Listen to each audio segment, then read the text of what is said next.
Naglabas ng Immigration Lookout Bulletin Order ang Department of Justice upang harangan ang masangkot sa manawawalang sabongero. Kabilang sa mga pinangalanan ay sina business tycoon Atong Ang at actress na si Gretchen Barreto. Ayon kay Justice Secretary Jesus Crispin Remulla, inilabas ang ILBO laban sa mga taong tinukoy ng whistleblower na si Julie Patidongan na dati ring nagsabing si Atong Ang ang utak sa pagkawala ng mga biktima. We have a lookout bulletin on all concerned, the ones mentioned by Patidongan. It's already there. Ani Remulla sa isang press briefing. Sir, what about an immigration lookout bulletin order? Are we seeing that po dito po sa mga... Meron naman tayong lookout bulletin sa lahat. It's already there. Meron na po. Meron. Sir, when pa po ito? Ang binanggit ni Patidongan, have been issued lookout bulletins already. Matatanda ang ibinunyag ni Julie na pinatay umano ang mga nawawalang sabongero dahil sa issue ng game fixing at itinapon daw ang kanilang mabangkay sa Taal Lake sa Batangas. Kamakailan, nagsampa ng reklamo ang mga pamilya ng mga nawawalang sabongero laban kay Atong Ang, ilang pulis at mga kasama nito para sa multiple murder at serious illegal detention.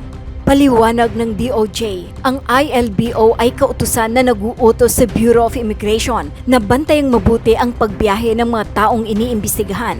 Nang tanungin kung lahat ng suspect ay nasa bansa pa, sinabi ni Remulla na isa raw sa kanila ang nakalabas na ng Pilipinas. Nasa bansa pa rin po ba sila, sir? Kung may isang umalis ng bansa, wala ko nakapit ka. Pero kasi umalis na, pero umalis, pero di ko dami alam kung balik na. Sir, is he a main player? Isa po sa mga alpha members po ba? Kapatid siya nila Atong Ang. Samantala, ayon kay Prosecutor General Richard Fadulyon, magsisimula na ang preliminary investigation kung saan mahigit 60 respondents ang padadalhan ng subpoena sa susunod na linggo. Dagdag pa niya, pag-aaralan pa kung kailangan ng humiling ng preventive hold departure order laban sa mga suspect. During the preliminary investigation, the prosecution is allowed to apply for a preventive hold departure order.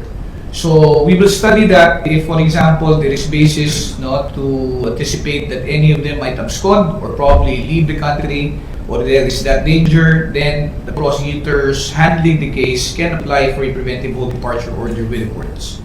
Iimbestigahan ng House Quad Committee ang posibleng koneksyon sa kaso ng 34 ng mga nawawalang sabongero ng mga pulis na sangkot din sa madugong war on drugs ng Duterte administration. Sinabi ito ni Manila Representative Ven Bennido Abante Jr. na siyang chairman ng House Committee on Human Rights na bahagi ng Quad Committee.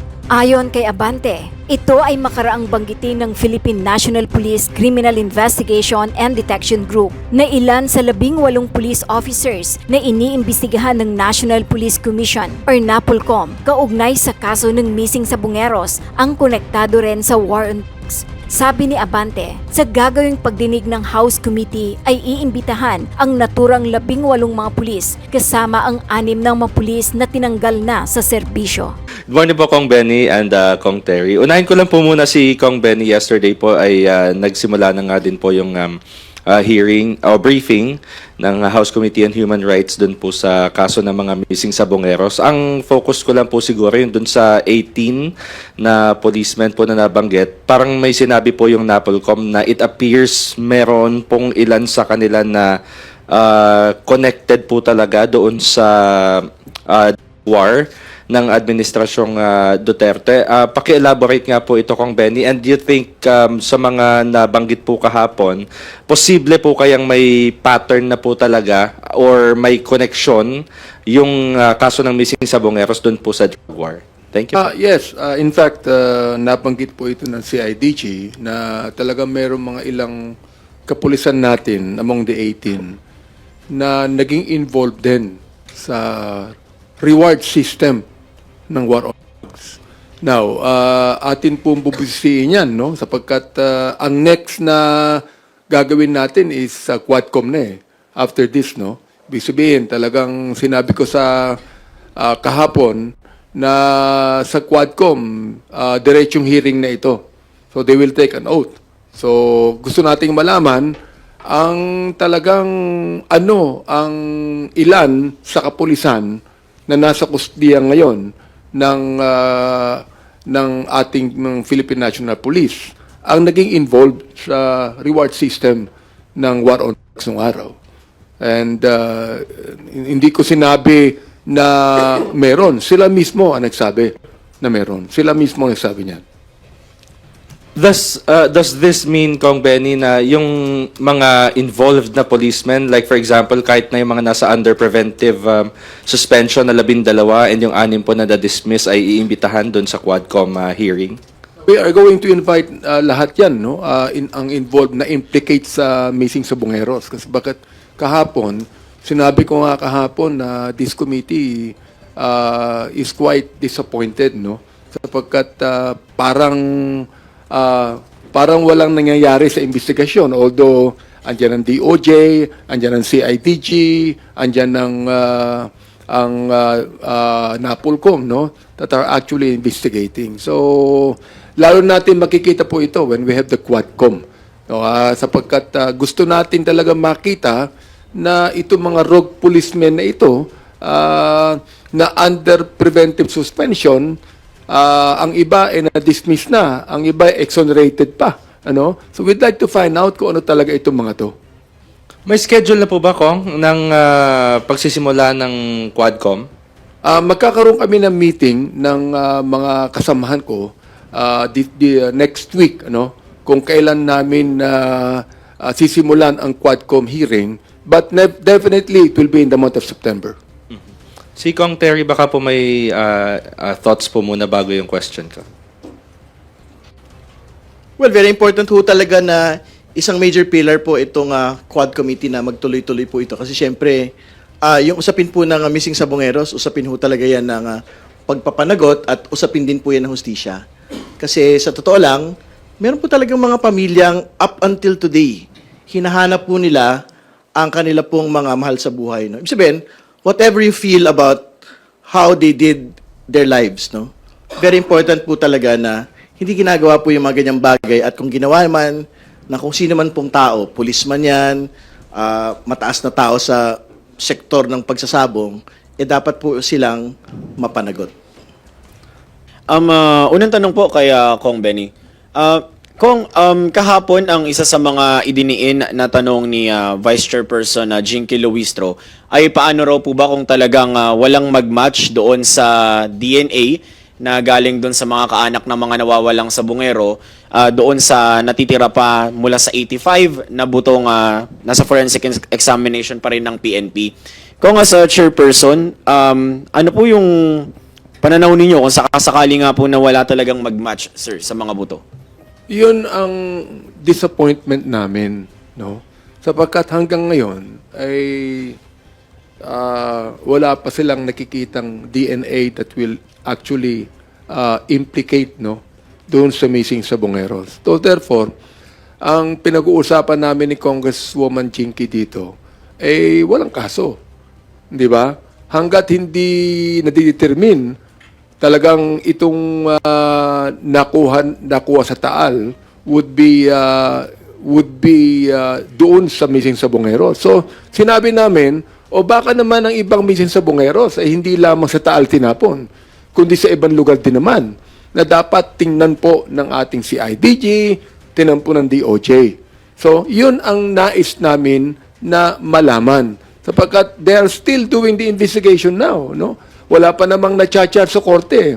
Ang ginagawa nila is still preliminary investigation. So, in reality, dapat malaman ng taong bayan na wala pa talaga na nasa korte itong mga kasong ito. It's still in the process of investigating it. Kaya sinabi namin na until such time na hindi makakuha ng DNA yan, no? O hindi makakuha ng anuman, no? Sa iba't ibang bahagi ng bansa natin, walang makukuhang kaso dyan. At sinabi rin naman po ng I think it's a CIDG that said it DOJ pala nagsabi na ang ibang mga kaanak ng biktima ay nabayaran na. So they will not anymore be a witness and they will not anymore complain, nabayaran na po. Ang tanong, sino nagbayad? Oo, meron din ako nabalitaan na na ito ay nagkaroon na ng bayaran din naman sa Philippine National Police. We'd like to find out. Kaya nga sila harap sa Quadcom para malaman namin totoo ba ito. Sapagkat pag ito ay sumingaw, ay kinakailangan malaman natin. Sapagkat kung nabayaran na, sinabi ng DOJ, ang ibang mga kaanak ng biktima, and because of that, they are no longer willing to testify at maging witness dito, ang gusto namin malaman, sino nabayad? Upang tumahimik po sila. At mayroon po bang pera na nagkabayaran dyan sa iba't ibang ahensya ng gobyerno? Thank you, Kong. Follow up on the other hand, kapag iba naman po yung sitwasyon, ano naman po yung implikasyon nun kung sakaling, gaano kabigat yung implikasyon kung sakasakali na dun sa mga natitira pang ini-examina ay mag-match sa kahit isa lang sa mga nawawalang missing sa Bungero ko? Ay, merong kung kahit isa lang may magmas diyan, tuloy ang investigasyon. Tuloy dapat na because that would be now not only a specific statement pero it's now a general statement na kung may magmas diyan, aba talagang malaki na ito, Now, gusto ko lang sabihin, sapagkat nakalagay sa isang pahayagan natin, the NAPOLCOM places ex-CIDG Chief Brigadier General Romeo Macapas na under preventive suspension over alleged tampering with the investigation into the abduction of Sabongeros. Ngayon lang yan. We'd like to find out bakit nagkaroon ba ng palitan ng pera dyan? Ano ba nangyari dyan? You see that? Kaya kailangan makita po natin ito sapagkat dapat malaman ng taong bayan talaga nangyari dito. Naniniwala tayo bilang human rights advocate kahit po sa investigasyon ng flood control, that even if you are a suspect, ikaw ay binibilang na innocent until you proven guilty by the courts, di ba? I mean, they have the right to explain. And we would like to find out the explanation actually on this. Thank you, Kong. Last na lang po. Bilang ganun na rin po yung mga nabanggit ninyo with the reports of DOJ sa hearing kahapon. Personally, Kong Benny, kayo po ba naniniwala na tulad ng nangyari sa war on drugs, mukhang merong mga ilang corrupt officials, corrupt na tao sa pamahalaan natin, unfortunately, maaring dawit sa kaso ng mga missing Sabongeros ko? Palagay ko, yes. Abangan nyo na po ang Quadcom sapagkat malapit na po tayo abangan ang susunod na kabanata sapagkat doon po sa Quadcom ay talagang pag-uusapan na ho natin 4 na ho ito, yung missing Sabongeros, yung EJK, yung drugs at yung Pogo. Abangan nyo po ito. Maraming salamat po. Afternoon. I'm Assistant Secretary Eliseo D.C. Cruz of the DOJ Law Enforcement Cluster, respectfully appearing before you on behalf of the Department of Justice. The disappearances of the missing Sabongeros shall never be put in vain, for they are fathers, sons, brothers, and friends whose absence has left enduring pain. To the families of missing Sabongeros who are watching now, the Department of Justice hears you, and we are committed to our sacred duty in pursuing truth, accountability, and justice, guided at all times by the Constitution and our human rights obligation. It bears stressing that the disappearance of the missing Sabongeros is not a mere series of heinous crimes perpetrated by several influential individuals. It is indeed a direct attack not only on the life, liberty, and security of the victims and their loved ones, but also to the peace and order atmosphere of our country, and an insult to our criminal justice system and to the entire Filipino people and our future generation. Thus, as an undertaking for the entire nation, we will not hesitate We will defy any sphere of influence who would try to bring our efforts down. No matter what obstacles we may come across, we will remain relentless in our crusade toward seeking the truth and delivering justice to whom it is due. The DOJ, through the National Prosecution Service, in close coordination with the Philippine Coast Guard, the National Bureau of Investigation, and the Philippine National Police, will remain steadfast in spearheading the investigation and case build-up process of this case until these brutal criminals be placed behind bars and be held accountable for what they did. At this point, I hereby respectfully present the summary of the pertinent information regarding the ongoing case build-up on the case of the missing Sabongeros. On July 10, 2025, the DOJ, together with the elements of the Philippine Coast Guard and the Philippine National Police, launched the initial assessment of the Taal Lake, particularly in Laurel, Batangas. Noteworthy to mention that this operation was prompted by the information disclosed by our whistleblower, Mr. Julie Patidongan, about the exact location on the lake where the alleged bodies of the missing Sabongeros were dumped or disposed of. On July 11, 2025, the full-blown search and retrieval operation was then commenced within the particular area of the lake, which was then divided into 4 quadrants by the Philippine Coast Guard. From July 10, 2025 up to present, based on the records of the PNP Forensic Group, there are 401 pieces of human skeletal remains have been recovered from 17 different locations reported by the Philippine Coast Guard. The recovered sacks or mesh nets containing the human skeletal remains are usually tied to or attached to 2 sacks containing sand that serve as sinkers. Each sinker sandbag is of the size of a 25-kilogram rice sack. To preserve the integrity and evidentiary value of all sacks recovered from the bottom of the lake, upon return to the water surface, the technical divers of the Philippine Coast Guard directly handed over the recovered sacks containing the pieces of evidence to the PNP Forensic Group SOCO personnel, who immediately placed this evidence inside a blue bag to preserve it and observe the proper handling and chain of custody.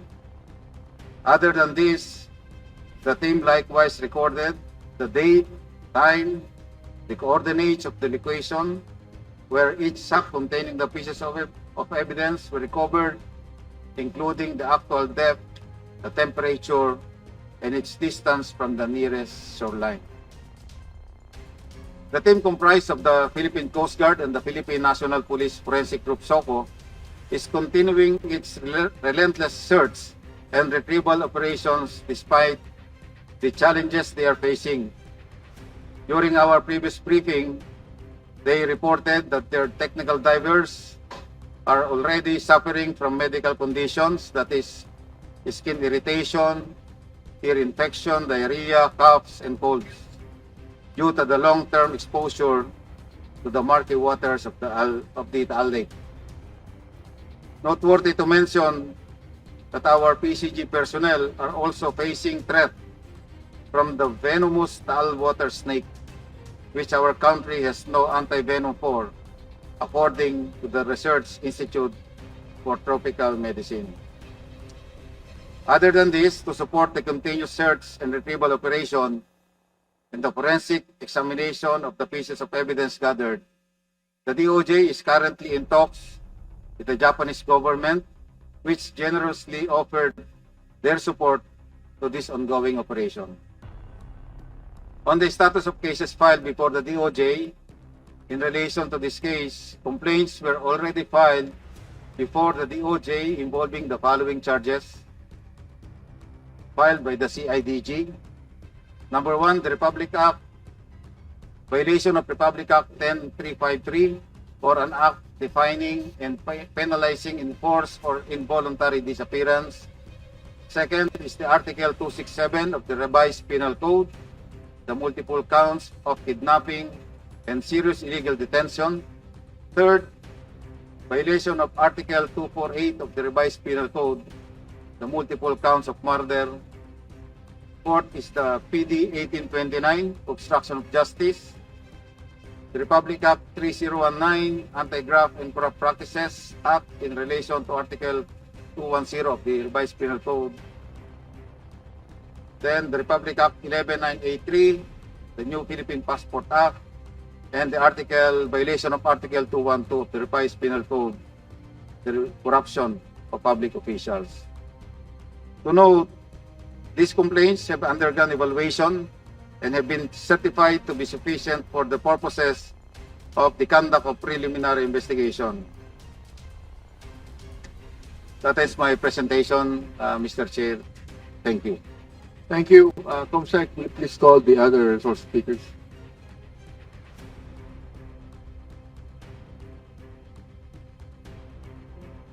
Yes, sir. For the Commission on Human Rights, may we call on Attorney Jasmine Navarro Regino. Magandang umaga po, Mr. Chair, Your Honors, colleagues, and resource persons. I am Jasmine Navarro Regino, Director for the Protection Office of CHR Central Office. On the part of the Commission on Human Rights, we actually conducted a motu proprio investigation, meaning to say there was no complaint. We just monitored in the media that there were actually 34 missing Sabongeros. So on our part, we conducted investigation because we find that there's already a human rights dimension in the disappearance of these 34 Sabongeros. So there were actually 4 offices in the commission which conducted investigation. Our regional office 3, region 4A, NCR, and that of the investigation office of CHR Central Office. We likewise conducted dialogues with the families of the victims. We also granted financial assistance because this is actually one of the programs of the Commission on Human Rights. But with regard to the others who are still awaiting submission of the necessary documents as far as the claim for financial assistance is concerned. And during the Senate inquiry, we actually facilitated the Committee on Public Order under Senator Bato requested the Commission on Human Rights to facilitate the attendance of some of the witnesses in that inquiry. So Region 4A assisted these witnesses to attend the Senate inquiry. And also, we docketed these cases. There were actually 34 victims. And in the grant of our financial assistance, we find that we are actually human rights based. So we find that there is an arbitrary deprivation of liberty on the part of these missing Sabongeros. So we are still awaiting the actions done by concerned government agencies because in our final investigation report in 2022, we already closed and terminated all this investigation. Why? Because there were no leads as far as the perpetrators of this abduction, and we reopened these cases because of the new development, the new whistleblower.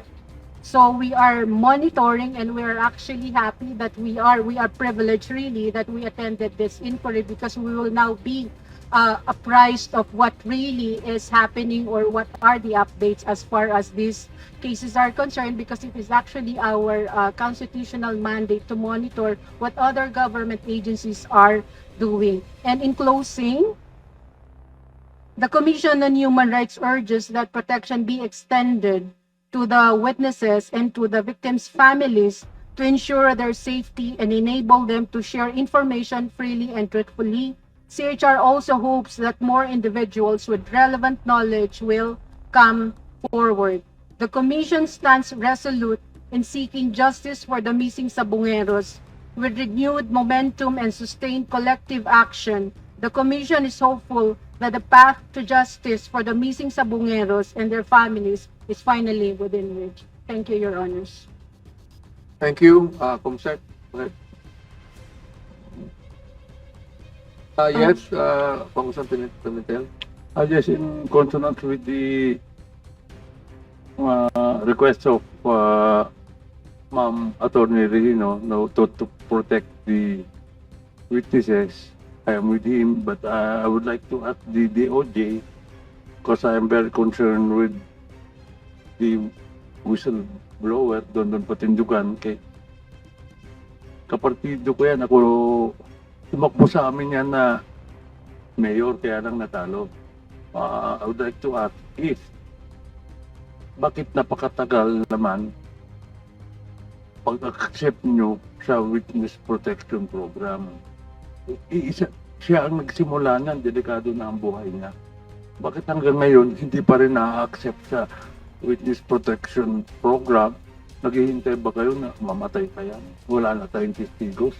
Na alam mo naman yung kalaban na pinaano natin, talagang sobra-sobra ang yaman na lahat ang gagawin. In fact, noon pa yan, pinapapatay na. Noon, 50 million.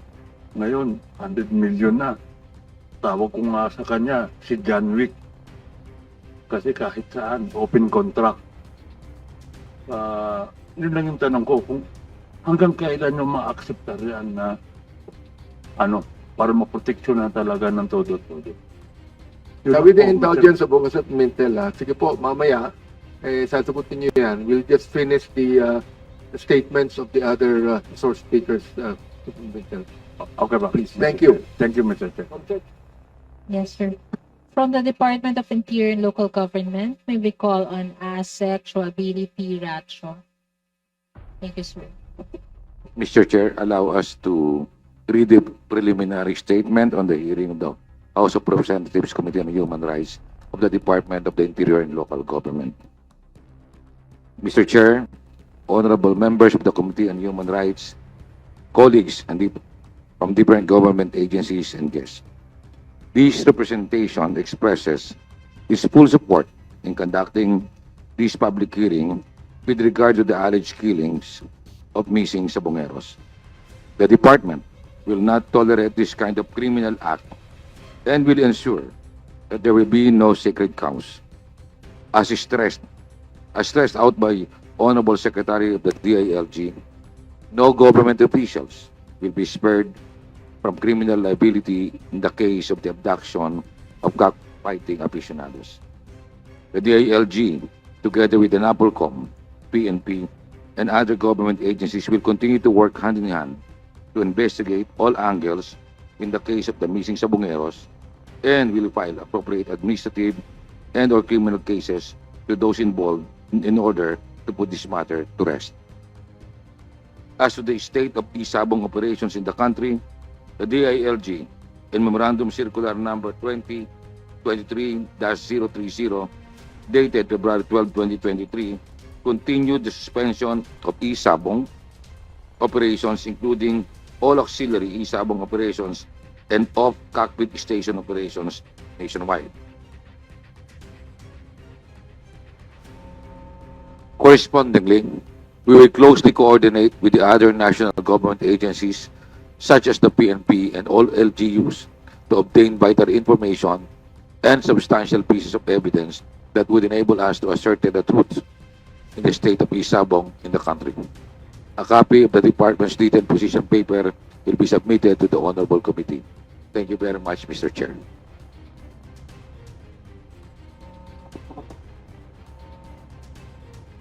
Thank you. Comsec, go ahead. Yes, sir. From the PNP Criminal Investigation and Detection Group, Police Brigadier General Christopher Abrahano. Sir. To the Honorable Chairman of the House Committee on Human Rights, Representative Bienvenido Abante, to the distinguished members of the committee, and to our fellow resource persons present in today's hearing. Magandang hapon po sa ating lahat. I am Police Brigadier General Christopher Abrahano. On behalf of the Philippine National Police, I appear before this honorable committee in my capacity as Director of the CIDG. The CIDG serves as the primary investigative arm of the PNP, mandated to pursue serious and organized crimes and to ensure that the rule of law is upheld with full respect for human rights. We recognize the importance of today's hearings, which concerns the reported cases of alleged killings involving the so-called missing Sabongeros. The CIDG has been at the forefront of these investigations, fully cognizant of the gravity of the matter and the urgent call for justice by the victims, families, and the Filipino people. In the pursuit of truth, the CIDG has exerted extensive effort to gather evidence, identify persons of interest, and reconstruct the circumstances surrounding the disappearances. These investigative actions have been carried out in close coordination with the Department of Justice, particularly the National Prosecution Service, to ensure that the evidence we obtain is translated into prosecutorial action and ultimately accountability before the courts of law. On August 1, 2025, the CIDG has submitted to the DOJ for evaluation and eventual preliminary investigation the cases against 62 respondents. These possible cases are multiple murder, kidnapping, obstruction of justice, and enforced disappearances. As the director of the CIDG, I reaffirm our unwavering commitment to pursue every lead, exhaust all legal remedies, and extend full cooperation with this honorable committee. We remain steadfast in our mission to enforce the law, protect our citizens, and uphold justice, not only as a matter of mandate, but also as a solemn duty to the families of the victims and to our nation. Maraming salamat po. Thank you, Comsec. We would like to recognize the arrival of other members of the committee. Will you please recognize that, Comsec, please? Yes, Your Honor. May we also recognize Congresswoman Renee Luis Emco. Congressman Antonino B. Roman III, our Vice Chairperson. And Congressman Terry Redon. Also, we would like to acknowledge the presence of Attorney Rafael Vicente Calinisan from the National Police Commission. All right. Can you now please call the next resource speaker, Comsec? Our next resource speaker is Police Colonel Richmond Tadina from the PNP Anti-Cybercrime Group.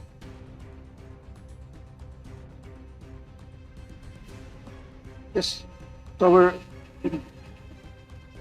to the Honorable Chairman and to all attendees in this meeting, good afternoon.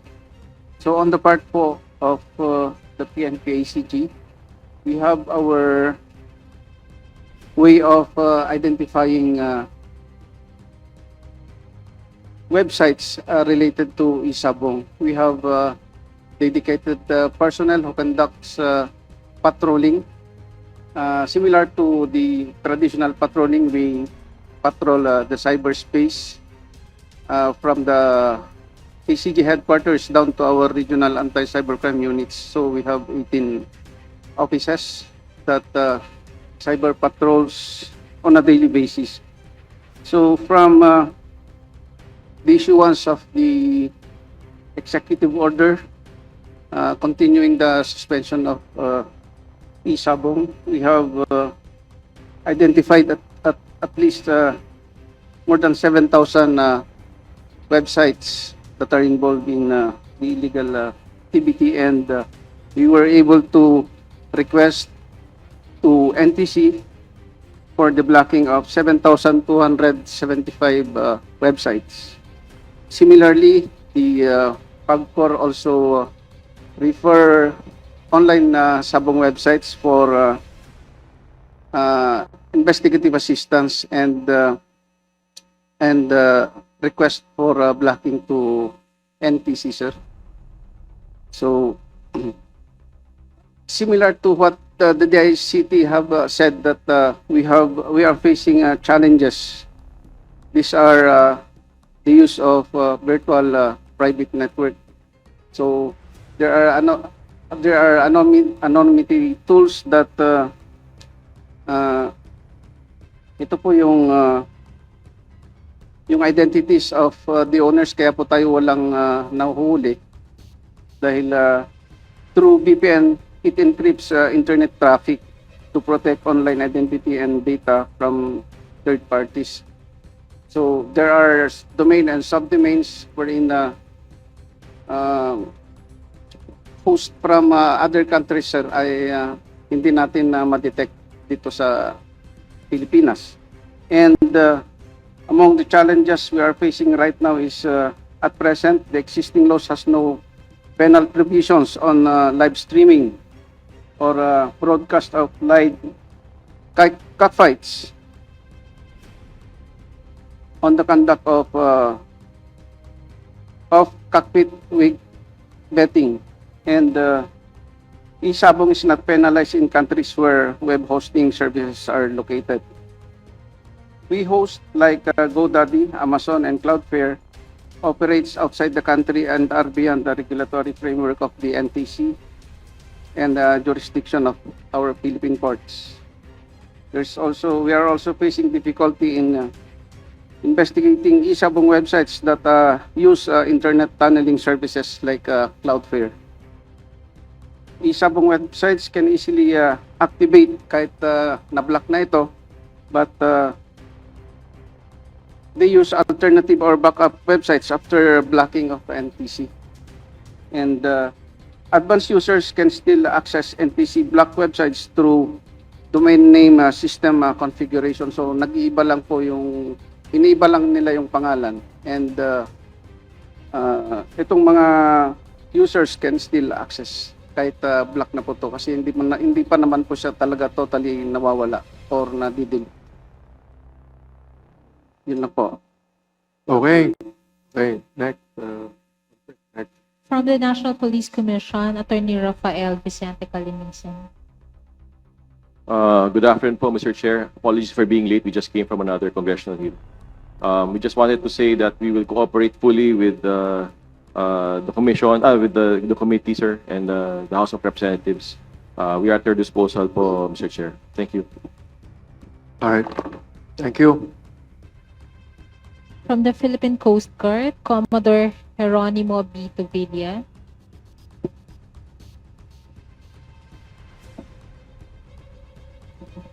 To the chairman, members of this committee, mga kasama, magandang hapon po sa atin lahat. I'm Commodore Jeronimo Bautista Tubilla. I'm the commander of Coast Guard District Southern Tagalog. The Philippine Coast Guard role in this operation is tasked primarily with conducting technical diving and underwater search operations in Taal Lake. This involves the deployment of technical certified technical divers, sonar operators, and surface support units who will be responsible for locating and, where possible, recovering bodies, remains, or materials that will be evidence that may have been disposed of in the Taal Lake. In addition, the PCG is expected to support law enforcement agencies by ensuring that any recovered evidence is handled in a manner consistent with legal chain of custody procedures. Equally important is the PCG's responsibility to guarantee the safety of operators within Taal Lake, securing both the divers and the surrounding operational area. This mission also carries a humanitarian dimension, as the PCG will assist in the dignified recovery and turnover of human remains to provide closure to the families of the missing Sabongeros. The Philippine Coast Guard takes the position that it fully supports the DOJ's requests and stands firmly behind the directive of our Commandant, Admiral Ronnie Gaban. The organization affirms its readiness to mobilize its technical divers, maritime experts, and specialized equipment in aid of the ongoing investigation. This stance reflects the PCG's commitment to fulfilling its mandate under Republic Act 9993 its duty to support the rule of law, and its humanitarian obligation to assist victims' families. To uphold public confidence in the government's capability to act decisively in matters of national concern. The organization recognizes that its expertise is uniquely suited to this task and views its involvement as both as a legal duty and moral responsibility. Nevertheless, there are operational considerations and challenges, as what was mentioned, that must be acknowledged to ensure the safety and success of this mission. Environmental hazards in Taal Lake takes significant risk to divers. Based on the water quality monitoring conducted on 23 July 2025, the lake exhibits fecal coliform levels of 4,900 mpn per 100 liter arsenic levels, which is high alkalinity ranging from pH of 8.702, all exceeding the DENR standards for safe water use. Prolonged exposure to such conditions greatly increases the likelihood for our divers contracting respiratory, gastrointestinal, and skin-related illnesses. Compounding this risk is the presence of the venomous aquatic life, particularly the duhol matapang or the Taal sea snake, whose venom possesses a severe threat to human life. Aside from the medical training provided to PCG personnel by CGD-STL Medical Station and Batangas Medical Center Toxicology Unit, it is stressed that no antivenom for this species is currently available in the Philippines, leaving our divers acutely vulnerable in the event of a bite. From a logistical standpoint, the PCG faces constraints in the availability of advanced equipments, such as the remotely operated vehicle, high-resolution sonar system, and specialized underwater forensic tools. Despite these challenges, the importance of PCG's participation remains paramount. From our humanitarian standpoint, the organization's involvement provides a means of closure for the grieving families. From a law enforcement perspective, its technical capabilities enhance the DOJ's ability and the PNP to gather admissible evidence and pursue justice.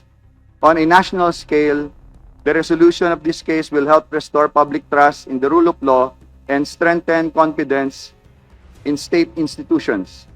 The Philippine Coast Guard's unique technical expertise in diving and maritime operations is unmatched by any other government agency right now, making its role indispensable in the investigation. In conclusion, the Philippine Coast Guard is faithful in adherence to RA 9993, the formal request of the Secretary of Justice, and the directive of the Commandant reiterates its unwavering commitment to the ongoing search and investigation of the missing Sabongeros. At present, sir, we are now on our 50th day of sustained underwater operations. Through the deployment of our technical diving teams, maritime safety experts, the PCG stands prepared to contribute meaningfully to the pursuit of justice and truth. This operation underscores our organization's role as the nation's reliable guardian of maritime safety and security, as well as a trusted partner in interagency cooperation. The PCG remains steadfast in its duty to serve the Filipino people, support the rule of law, and uphold the values of justice, compassion, and accountability. Maraming salamat po, sir. Thank you, Comsec. And finally, from the Philippine Amusement and Gaming Corporation, Attorney Alia Comago. Good morning. Good afternoon, Mr. Chair and honorable members of this committee. The Philippine Amusement and Gaming Corporation respectfully affirms that all forms of e-sabong have already been banned nationwide. In May 2022, former President Rodrigo Duterte ordered the immediate termination of e-sabong operations, a directive which PAGCOR fully implemented by revoking licenses and suspending all related activities. This ban was later sustained under Executive Order Number 9 issued by President Ferdinand Marcos Jr. in December 2022. PAGCOR no longer licenses nor regulates e-sabong. Our current role is limited to assisting enforcement agencies such as the PNP, NBI, CICC, and NTC in identifying and blocking illegal platforms that persist despite the prohibition. We are deeply mindful of the reports on the missing sabongeros. While such criminal acts fall outside PAGCOR's regulatory authority, PAGCOR stand committed to supporting ongoing investigation and to ensuring that no gambling activity under government authority undermines public safety, human rights, and the welfare of our people. Thank you. All right. If you may please submit your statement to this committee. Okay. Now we'll continue on with the questions of our colleagues here. We'd like to start with Congressman Suntay, and afterwards we would like our DOJ to answer the question of Congressman Pimentel. Very good. Thank you very much, Mr. Chair. To continue my line of questioning earlier, how is coordination made between the ICT, PAGCOR, and the PNP with regards to the proliferation of the online sabong? Kagaya ng sinabi kanina ng DICT, I understand na of course mahirap i-trace. Kailangan meron tayong mga agents which are registered online who place also para malaman natin if the site is operational or not. But once malaman natin na operational yung site, siyempre yung agent nyo na pumasok sa site, di naman nagpapakilala yan eh. They will always be on that particular site. So kung magpalit man yan ng ibang site, dapat kasama pa rin yung pinasok nyong ahente. Pwede na lang kung hindi siya pumupusta, nanonood lang siya. So tatanggalin siya. I would assume na ang mga nililipat nila would be bettors ng site nila at hindi yung mga nanonood lang. So paano ba yung sistema nyo? Your Honor and the Honorable Chair, tama po kayo na dapat po talaga ay malakas po kayong pumusta in order na maisali po kayo doon sa bagong grupo. However, as to the CICC po, wala po tayong confidential fund.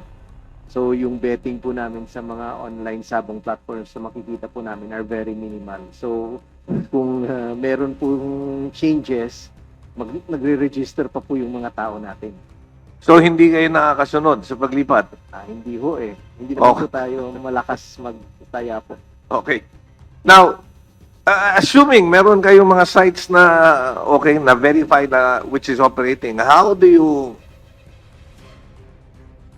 what do you do next? Okay, sinasaran nyo lang yung site or do you coordinate with PNP so that arrests could be made with regards to yung operator? Yes, Your Honor. There is a very active collaboration between us and the law enforcement. However, yun nga po yung sinabi rin po ng ating mga partners from the PNP. There is this anonymity over the web po sa online. So hindi naman po natin na-identify yung mga operators po talaga nito. And most of those websites po are actually hosted outside of the Philippines. In fact po, nagdududa nga ho kami na yung mga sabong na yan po are not actually live or are performed in the Philippines po. Okay, so then the best course of action would be yung nga yung ginawa, yung delinking these sites from any e-wallet so that the bettors will not be able to pay online. That's correct po, Your Honor, to the Honorable Chair. So with regards to yung delinking, may I ask, PAGCOR, ano na yung nangyari in TICT? Have you coordinated with the e-wallet providers like PayMaya, GCash, and everyone else? Most of these po naman are actually delinked. Wala na ho tayong mga payment platforms na talagang nag-i-involve sa isabong po. The problem lang po is that these transactions of sabongeros, online sabongeros, are actually po individuals. yung pagbibet po nila are on individual accounts sa mga payment platforms po natin. Yung pagbayad din po sa kanila, if meron, kasi marami rin po dito scam lang ho eh. So these are individual accounts po. Like sabihin na po natin, kung sa GCash man po yan, that is peer-to-peer na po na transaction at hindi naman po pinapayagan ni GCash na meron talagang isabong platform po doon sa kanilang payment platform po. Yeah. Oh, but for these online sites to be able to earn money, kailangan nyo nagbabayad. Like what you said, it's peer-to-peer, individual to individual. I can only have so much, I can only be allowed so much payments na ibibigay ko. So kung merong 1,000 better dyan, eh kung peer-to-peer, kaya sinasabi mo, kailangan kung nanalo sila, babayaran ko yung 1,000 na yon.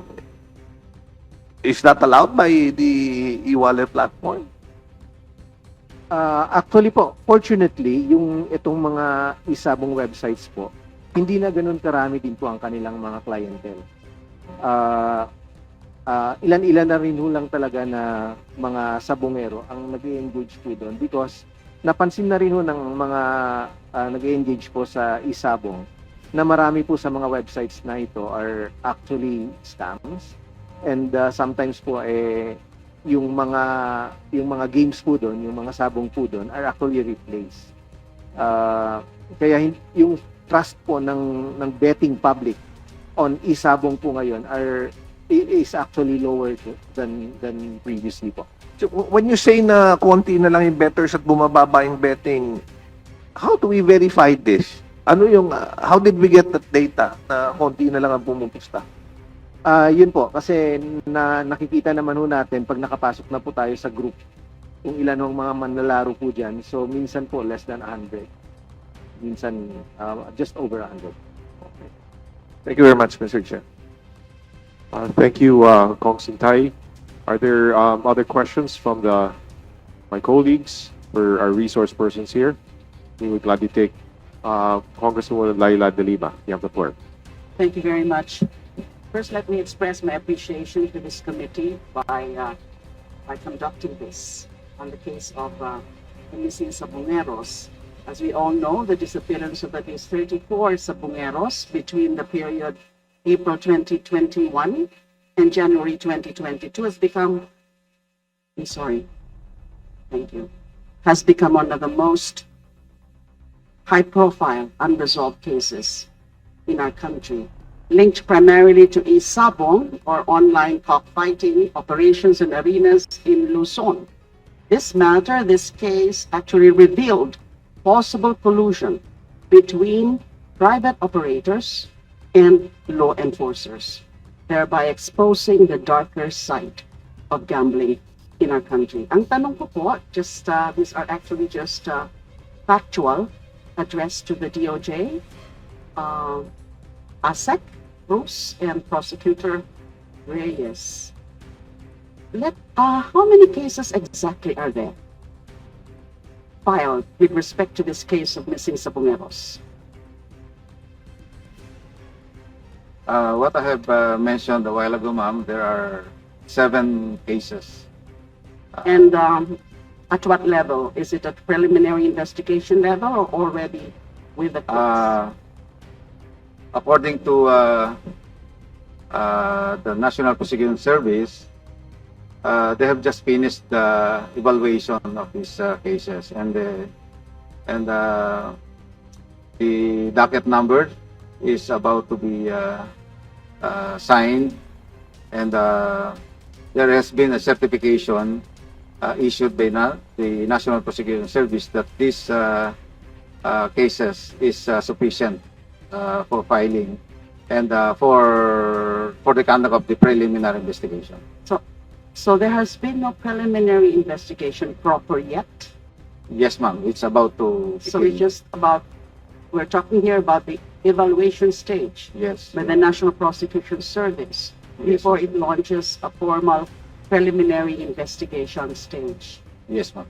And how many exactly are the missing Sabongeros? Based on record by the police, there are 34 missing Sabongeros that were declared and reportedly missing in 8 incidents in 2021 and in 2022. 34 Sapungeros, 8 incidents. Yes. And this could be just the minimum number. Yes. So you have reason to believe that there could be more of the Sapungeros missing. Yes, Mr. Chair, according to our witness, there are more than that of the 34 missing Sabongeros. And because 34 is just the official record of the police, of the PNP. Official record of the PNP. Yes, ma'am. And you can only rely on the official records of the law enforcers like the PNP. Yes, Your Honor. How many exactly? Do we have a picture or do we have a number of police officers or law enforcers involved or have been implicated? I don't have here the official document about the cases filed against those involved PNP personnel, but I believe the representatives from the PNP can answer the exact number of PNP personnel involved. Mr. Chair, can we have the answer of the PNP if we know the answer? I'm just curious about how many law enforcers are now being investigated or are supposedly linked to the case of the missing Sabongeros. Mr. Chair, on our record, there are 18 PNP personnel involved in this case. And these are what? Police officers? I mean, Yes, Mr. what's their rank? What's the highest ranked police officer that has been who has been implicated? We have the highest ranking officer involved is a police colonel, Mr. Chair. Okay. Now, of course, we're all interested with respect to the whistleblower. DOJ, just a follow-up to the question of the Honorable Pimentel. Yes, sir.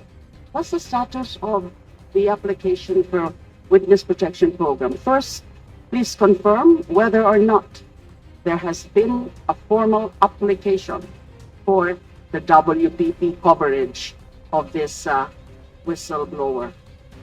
I believe the formal application for the coverage of the Witness Protection Program on our whistleblower is still in the process.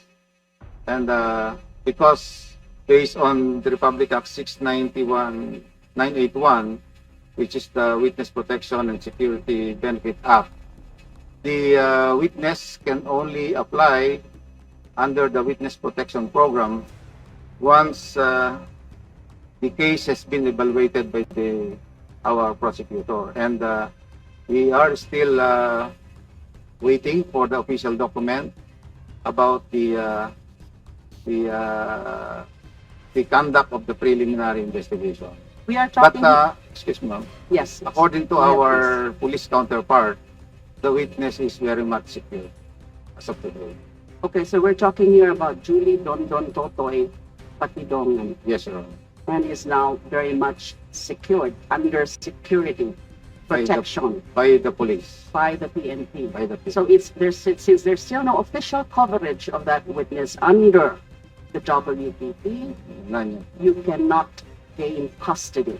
Yes, Your Honor. The DOJ, or Yes. specifically the WPP office, Yes, Mr. Chair. not even on a provisional None yet. status, pending the evaluation of the application for WPP coverage. I cannot answer for now that question, but as far as I know, there's no official coverage for Witness Protection Program for our witnesses. No official coverage yet, notwithstanding the very importance and the urgency of the matter. I think there's no doubt that something like this is definitely urgent. And we expect, of course, DOJ to act swiftly on this because we're talking here about the safety, security of that witness and the possible involvement of big personalities. Yes, Mr. Chair, but we are very much confident that the PNP had committed to provide security coverage to our witnesses. Okay, so far as the DOJ is concerned and its attached agency, NBI, the NBI is not at all involved in the investigation of this particular case, but only PNP? No, Mr. Chair, they are also supporting the PNP investigation on these cases. They are also conducting parallel investigation on missing Sabungan. Because of course the so-called revelations, the revelations of Patidongan are quite serious and quite alarming, and that I would assume that both the NBI and the PNP as investigative agencies are actually serious in validating, verifying, confirming those serious allegations and accusations of Mr. Patidongan.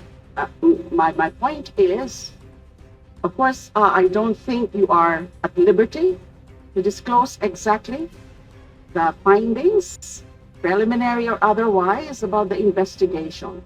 I just wish to express here that I hope that the current investigation being made by both NBI and PNP actually cover big fish or influential or big personalities allegedly involved, as revealed by whistleblower Patidongan.